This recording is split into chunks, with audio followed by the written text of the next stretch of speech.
welcome to my channel. My name is Christina Renee, also known as Nana the Esquire on YouTube. And today's video will be on how I passed the bar exam on my first try. So if you're interested in my tips and tricks as to how I did that, please keep on watching. So I actually took the October 2020 Florida bar exam. And if you guys know anything about that bar exam, it was the first remote bar exam that Florida ever had. And it was pushed back twice. So what began as a July bar exam turned into an October bar exam. So I was studying for 5.5 months for that bar exam. And so I learned a lot. I learned a lot about bar prep. I learned a lot about what worked for me and what didn't work for me. And so I figured I should share with you guys what I learned and what helped me, and what I think was fundamental to me passing.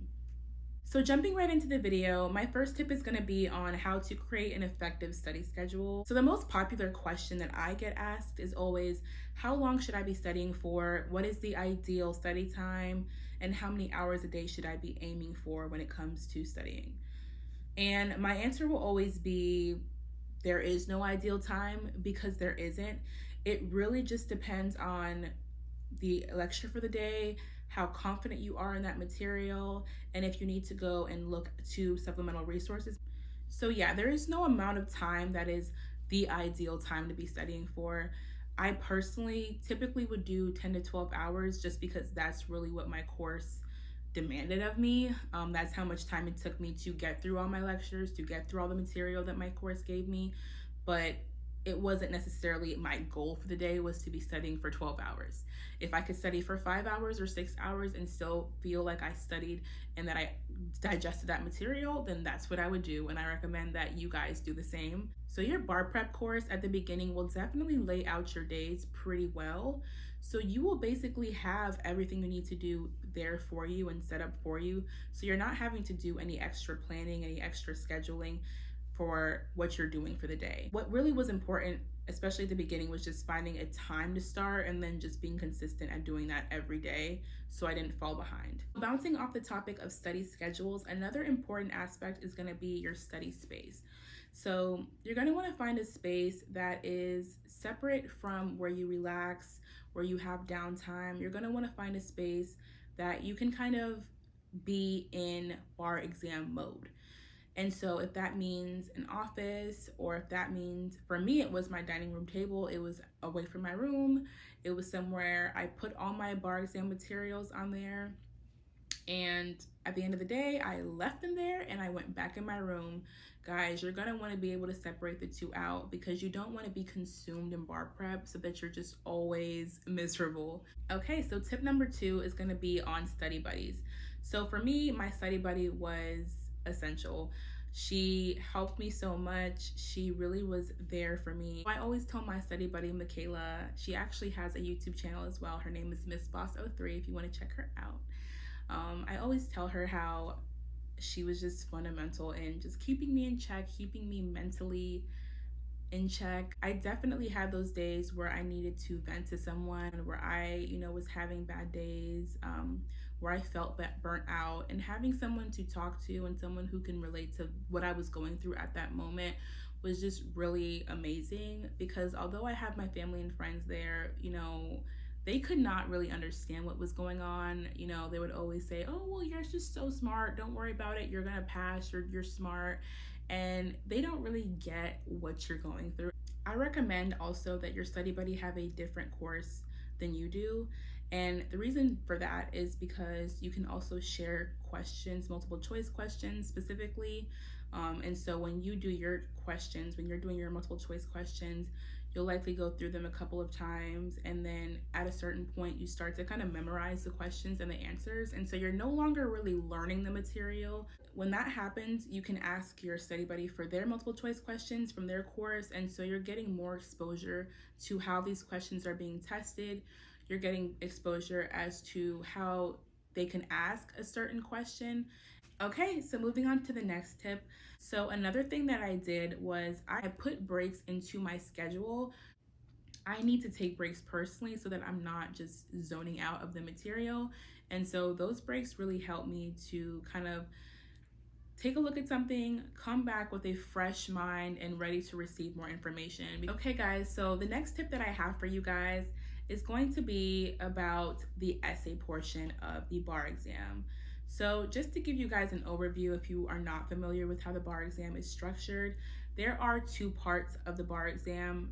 There is a part A and there is a part B. So, part A consists of the MBE, which is federal law, but it is tested in multiple choice. So, you have 200 multiple choice questions that are based off of federal law. And part B is state specific law. So part B has two sections to it. Part B has the essay portion that can be Florida law and federal law combined in an essay format. And it also has a multiple choice section that is strictly Florida law. So the first thing that I did for the essays is, one, I went on the Florida Bar study guide. So your course will give you a bunch of practice essays to do throughout the course. Most of these will be past tested Florida essays. Some of them will be essays that your course creates, and they'll give you a model answer based on kind of what the bar examiners like to test. So the Florida Bar Study Guide, I'm not sure if every state has this, but I do know Florida does have this, where they publish every essay they've ever tested, and they also publish the model answer. So that is the best answer written by a bar examiner sitting for that test. So the reason that I think these are so great, and in my opinion even more useful than your course's model answer, is because this is a real person who is sitting for the bar exam under all the anxiety, pressure that you will be sitting for. And I like to read them because you will find that when you read these model answers, they are full of wrong rules, added language that is not in the rule. And I like to see that because it kind of shows you that you have wiggle room here. If the best answer for that particular essay question has inconsistencies and errors in the rule, then you have flexibility and you don't have to be perfect. The bar exam study guide kind of gives you a model as to how the bar examiners like their essays structured. You want to make sure you're not missing out on points because you are not organizing and structuring your essay answers effectively. If you have issues with trying to organize your essays, the first stop you should go to is the Florida Bar Study Guide. And from there, you can kind of see how model answer writers structure their exam and what the bar examiners like to see as far as structure and organization. Another thing that I used the Florida Bar Study Guide was to kind of find out how the bar examiners like to test different subjects. So you'll see that there is going to be a pattern. If there's one thing to know about the bar examiners, is that they are creatures of habit, and they will test the same things in the same way year after year after year. And once you start to understand that pattern, when you see it, you'll kind of be triggered to know what rules they're asking for. So for example, for homestead, it typically is a situation where a husband owns a home and then they have a wife, they get married subsequently, and they try to sell the home. And you'll find that that usually will trigger a homestead issue. And so it's just certain things that you'll find are just kind of always a pattern when it comes to certain subjects. So it's really good to pick up on those patterns, because when it comes to test day, you'll know, hey, they're likely asking me this type of question because that's how they test it every single time. So another really great thing that helped me with my essays were mnemonics. Mnemonics really helped me with factor or elemental rules. So for example, my legs is a mnemonic that is used to remember what types of contracts are required to be in writing under the statute of frauds to be enforceable. So any factor or elemental type of rule that you're having problems with in terms of remembering, I do recommend using a mnemonic to help you. You can make it as silly as you want. It doesn't have to make sense. So basically what rule statements are just the rules, the R and the IRAC that you need to have for your essays. And so for each subject, you're gonna need to have a list of rule statements that you're gonna be able to memorize and regurgitate on exam day. And so because you're gonna be doing these essay questions, you're gonna know what the rule statements are. You're gonna figure out how you wanna word your rule statement. I know some of my friends would create little sticky notes and put them around their house. You might use flashcards to memorize. So make sure that you have your rule statement list together and that you are memorizing those rule statements. So another tip for essays, and this is kind of a time management tip, but also just a tip in general, is not to write out every single one of the essays you do. What I did was for the first essay on, for example, property, I would write it out formally, do the whole subheading, heading, like I would on the exam day. So after you do that first essay formally, you don't have to keep doing every essay after that on that subject matter formally. So for a lot of the essays, I would bullet point the rules in the analysis section, and I wouldn't write out every single thing formally as I would on the exam, just for time management purposes. So I will say, do not neglect writing out your essays entirely. You're still gonna want to do those practice essays under regular test conditions. So that means having it timed, writing it out completely, because you do want to get that practice. So on test day, you are familiar with the time requirements, you are staying within the time limits, and you are able to draft out that essay how you're supposed to. So the last thing for essays might be the most important rule, is to make it up. Yes, I said it. Make it up. This is the most important thing in the topic of essays that I will tell you. Do not leave anything blank. Don't. If you don't know a rule, make it up.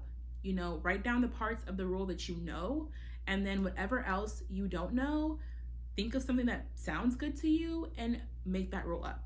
So for example, if I know that I have a standing question and I know part of the rule, it requires that there be some sort of causation, there has to be redressability, but I can't think of that third thing.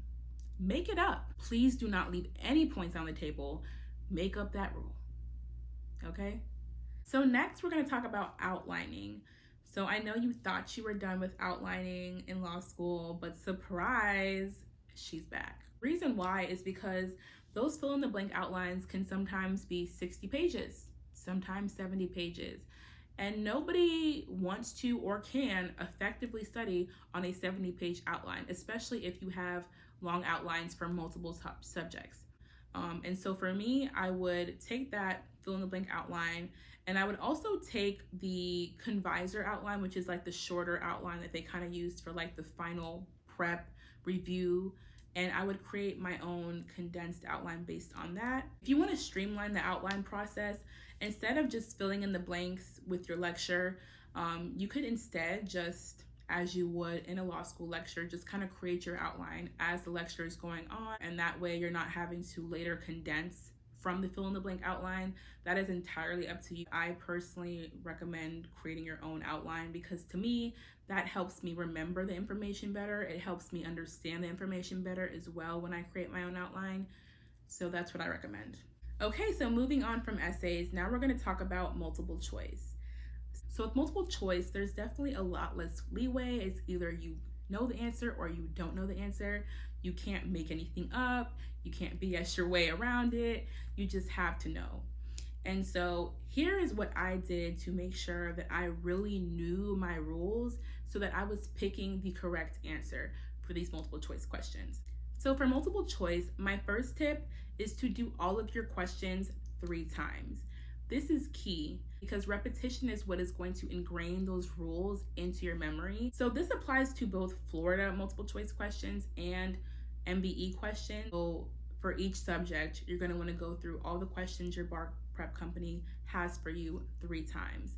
And this is again why I also recommend having a study buddy with a different course than you, so that once you get familiarized with those questions, you have more questions to do. So the next tip I have in regards to multiple choice is going to be a multiple choice notebook.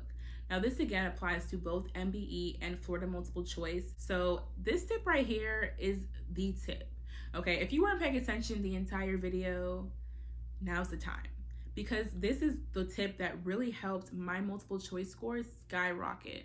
So what I did was I had 2 separate notebooks, one for Florida, one for MBE, and every single multiple choice question that I got wrong, I wrote it down physically in that notebook. I didn't separate them out by subject matter or anything. All I did was every time I got a question wrong for Florida, I put it in the Florida book. For MBE, I put it in the MBE book, and I would write these down. Guys, this is not going to work for a Word document. It's not going to work for a note section in your phone. It's only going to work if you write these down. And I mean, every time I got a rule wrong, even if it was the same rule that I just written down, I would write it down again. When I got the question wrong, I would write a blurb about why am I getting this wrong? Because guys, if you're getting questions wrong, it's because you don't know the rule. And if you don't know the rule the first time, you're not gonna know it 20 questions from now. So the second thing for multiple choice, now this is specifically for MBE. You know, the other rules I had were for both, but this is specifically for MBE. You guys have probably heard about Adaptabar. Adaptabar is a supplement to your bar prep course. It is not a bar prep course on its own. It is not advertised to be. It does offer lectures, it does offer multiple choice questions, and it also does offer flashcards. It really is only focused on federal law. I do really like their lectures, but my reason for bringing them up in this video is for their multiple choice questions specifically. Now, Adaptabar has over 1,000 multiple choice questions. So I will say for my bar exam, we did not have any MBE questions. I believe it's because, you know, since we were the first remote bar exam, they probably couldn't get the licensing, or the NCBE did not feel comfortable releasing their questions. Whatever the reason was, we didn't have it. But at the beginning of my bar prep journey, I did believe that I was taking the MBE part, and so I had started to use Adaptabar. They have an amazing mobile app that you can filter out what questions you're doing by subject. So you could say, okay, today I want to do torts and property. You could say how many questions you want to do. There are just so many filters. It's just really convenient, and I would just do it all the time. Although I couldn't tell you how it affected me on the test because I didn't have it on my test, I will say that for the time that I did use it, I really did enjoy it, so I recommend it. So the next thing I want to talk about is when I stopped studying for the bar exam. So some people, you know, wonder, when should I stop? Is it the day before? Is it the night of? I was honestly going over things the night before the exam, just solidifying things. I mean, like I said, although I was studying for 5.5 months, you will never feel like you are completely prepared for this test. There's just so much to know. And so yeah, even the night before I was reviewing, I wasn't learning anything new at that point. It was just review. And even during my break, so after, like, for example, I had an essay, we'd have like a 15-minute break before the next essay, I would be reviewing my notes because I didn't know what was going to be on that next essay, and I wanted to make sure that I was refreshed on everything.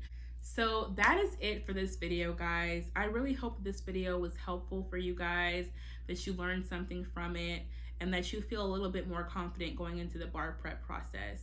I know there's a lot to know. I know you probably are nervous, but you got this. You will be fine.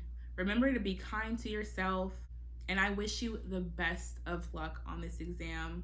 And please do not forget to like, comment, and subscribe to my channel. A lot more content is coming to this channel soon, including vlogs and more informative videos. And I will see you next time. Bye.